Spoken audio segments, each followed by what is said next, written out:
चलिए जानते हैं आज की देश और दुनिया के सिलेक्टेड काम की और महत्वपूर्ण 50 बड़ी खबरों को सिर्फ 10 मिनट में। पर अभी तक आपने इस चैनल को सब्सक्राइब नहीं किया है तो सब्सक्राइब कर दें और वीडियो को लाइक भी कर दें।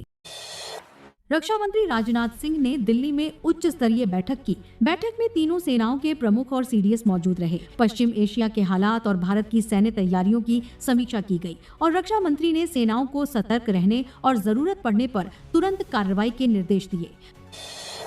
पश्चिम एशिया संकट को लेकर केंद्र सरकार एक्शन मोड में है। सरकार ने सर्वदलीय बैठक बुलाई जिसमें ईरान इजराइल तनाव और क्षेत्रीय सुरक्षा पर विपक्ष के नेताओं से चर्चा हुई। बैठक में देश की रणनीति और सुरक्षा तैयारियों पर मंथन किया गया। प्रधानमंत्री उज्ज्वला योजना के लाभार्थियों के लिए एलपीजी रिफिलिंग नियमों में बड़ा बदलाव हुआ। अब दूसरे सिलेंडर की बुकिंग के लिए 25 दिन नहीं बल्कि 45 दिन इंतजार करना होगा। सरकार का कहना है कि इस फैसले से सब्सिडी वाले सिलेंडरों की कालाबाजारी रुकेगी और व्यवस्था ज्यादा पारदर्शी बनेगी।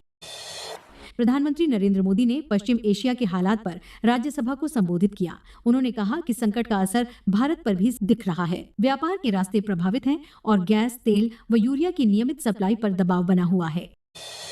पीएम मोदी ने कहा कि बड़ी संख्या में भारतीय खाड़ी देशों में काम कर रहे हैं और अब तक 3,75,000 भारतीयों की सुरक्षित वापसी कराई जा चुकी है, जिनमें 1,000 लोग ईरान से लौटे हैं। वहीं पीएम ने चेतावनी दी कि अगर युद्ध नहीं रुका तो इसके गंभीर परिणाम होंगे। पश्चिम एशिया संकट पर कांग्रेस नेता राहुल गांधी ने प्रधानमंत्री नरेंद्र मोदी की विदेश नीति पर निशाना साधा। राहुल गांधी ने कहा कि यह देश की नहीं पीएम की निजी विदेश नीति बन गई है। इस बीच उन्होंने दावा किया कि प्रधानमंत्री अमेरिकी राष्ट्रपति डोनाल्ड ट्रंप के प्रभाव में हैं। सरकार ने देश में पेट्रोलियम आपूर्ति को लेकर भरोसा दिलाया। मंत्रालय ने कहा कि एलपीजी, पेट्रोल और डीजल की सप्लाई सामान्य है। साथ ही सिटी गैस कंपनियों को पीएनजी कनेक्शन विस्तार के निर्देश दिए गए हैं। ऊर्जा सुरक्षा को मजबूत करने के लिए भारत ने बड़ा कदम उठाया है। राज्यसभा में प्रधानमंत्री नरेंद्र मोदी ने 70,000 करोड़ रुपए की स्वदेशी जहाज निर्माण परियोजना का ऐलान किया ताकि विदेशी जहाजों पर निर्भरता कम हो और आपूर्ति श्रृंखला सुरक्षित रहे। दिल्ली की मुख्यमंत्री रेखा गुप्ता ने 13,700 करोड़ रुपए का बजट पेश किया। पहली बार दिल्ली का बजट 1 लाख करोड़ रुपए के पार पहुंचा। इस बीच एमसीडी, झुग्गी विकास और यमुना सफाई के लिए बड़े आवंटन किए गए। सीएम ने कहा कि सरकार की नीतियां अब जमीन पर उतर रही हैं। बाहर आम आदमी पार्टी विधायकों ने प्रदर्शन किया। निलंबन के विरोध में मार्च निकाला गया। वहीं पूर्व मुख्यमंत्री आतिशी ने बीजेपी पर दिल्लीवासियों को धोखा देने का आरोप लगाया। दिल्ली की अदालत ने कश्मीरी अलगाववादी नेता आसिया अंद्राबी को अदालत ने यूएपीए मामले में उम्र कैद की सजा सुनाई है। अदालत ने उन्हें भारत विरोधी गतिविधियों का दोषी माना। रणवीर सिंह की फिल्म धुरंधर द रिवेंज को लेकर पाकिस्तान में हलचल तेज है। रिलीज के बाद सोशल मीडिया पर वायरल वीडियो में दावा किया जा रहा है कि कराची के लियारी इलाके में स्थानीय पुलिस भारतीय जासूसों की तलाश में सर्च ऑपरेशन चला रही है। सपा सांसद अफजल अंसारी ने फिल्म धुरंधर 2 में अतीक अहमद जैसे किरदार पर आपत्ति जताई है। उनका आरोप है कि मेकर्स एक वास्तविक व्यक्ति की छवि से मुनाफा कमा रहे हैं। हालांकि फिल्म की रफ्तार जबरदस्त है। 5 दिनों में भारत में 500 करोड़ पार वर्ल्ड वाइड कलेक्शन भी लगातार बढ़ रहा है। ईरान पर बमबारी और मिसाइल हमलों के बीच युद्ध और भड़क गया है। अमेरिकी राष्ट्रपति डोनाल्ड ट्रंप ने पावर प्लांट्स पर हमले टालने की बात कही, लेकिन ईरान ने इन दावों को फेक न्यूज बताया। इस बीच ईरान ने अमेरिकी सैन्य ठिकानों और सहयोगी देशों पर मिसाइल, ड्रोन हमले तेज कर दिए हैं।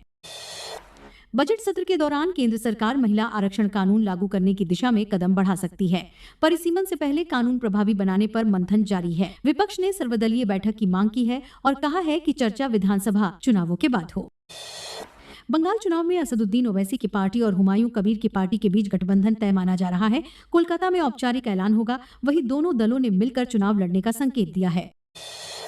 बिहार के मोकामा से विधायक अनंत सिंह को पटना हाईकोर्ट से जमानत मिल गई है। जेल से बाहर आने पर समर्थकों ने जोरदार स्वागत किया। इस बीच उन्होंने राज्य की राजनीति को लेकर भी बयान दिया।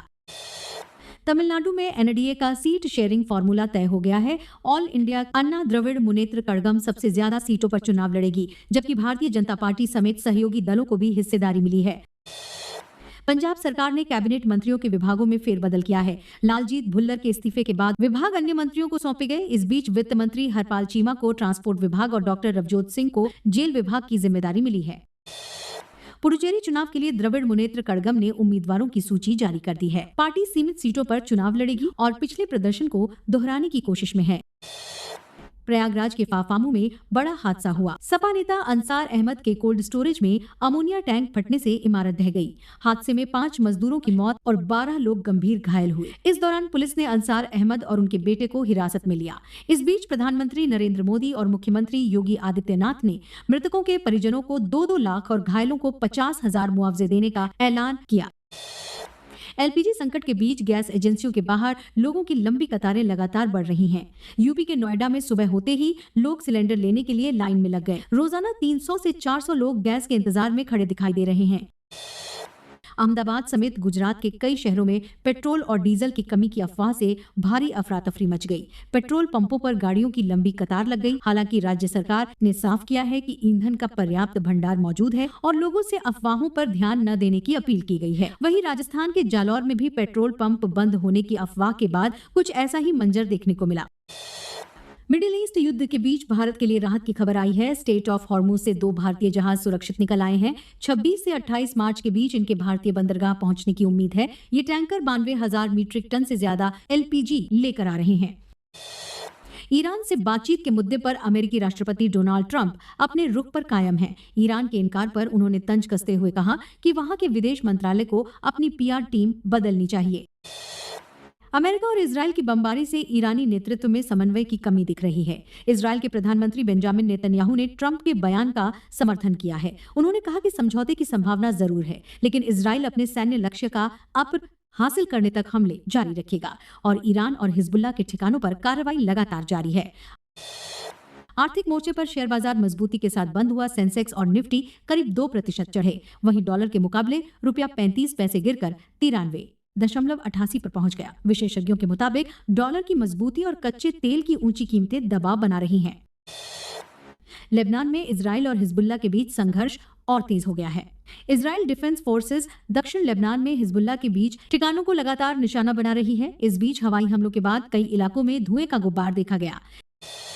दिल्ली के सीमापुरी इलाके में सर्राफा कारोबारी से बड़ी लूट की वारदात हुई। बदमाश 1.5 करोड़ रुपए का सोना लूटकर फरार हो गया। कारोबारी चांदनी चौक से घर लौट रहे थे, तभी घात लगाकर वारदात को अंजाम दिया गया। दिल्ली साइबर सेल ने ऑनलाइन इन्वेस्टमेंट ठगी रैकेट का पर्दाफाश किया है।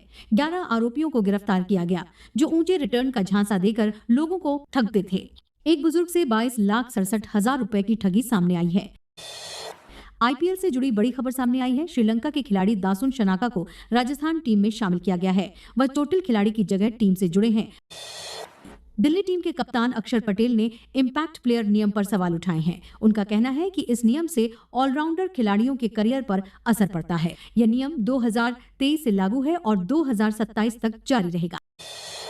गुजरात टीम के कप्तान शुभमन गिल ने नए सत्र से पहले बड़ा बयान दिया।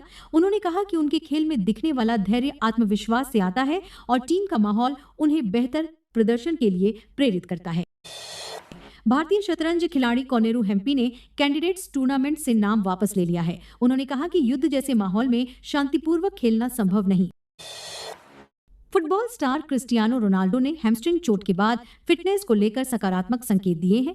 ट्रेनिंग की तस्वीरें साझा करते हुए उन्होंने वापसी की उम्मीद जताई है। माना जा रहा है कि वह जून तक पूरी तरह फिट हो सकते हैं।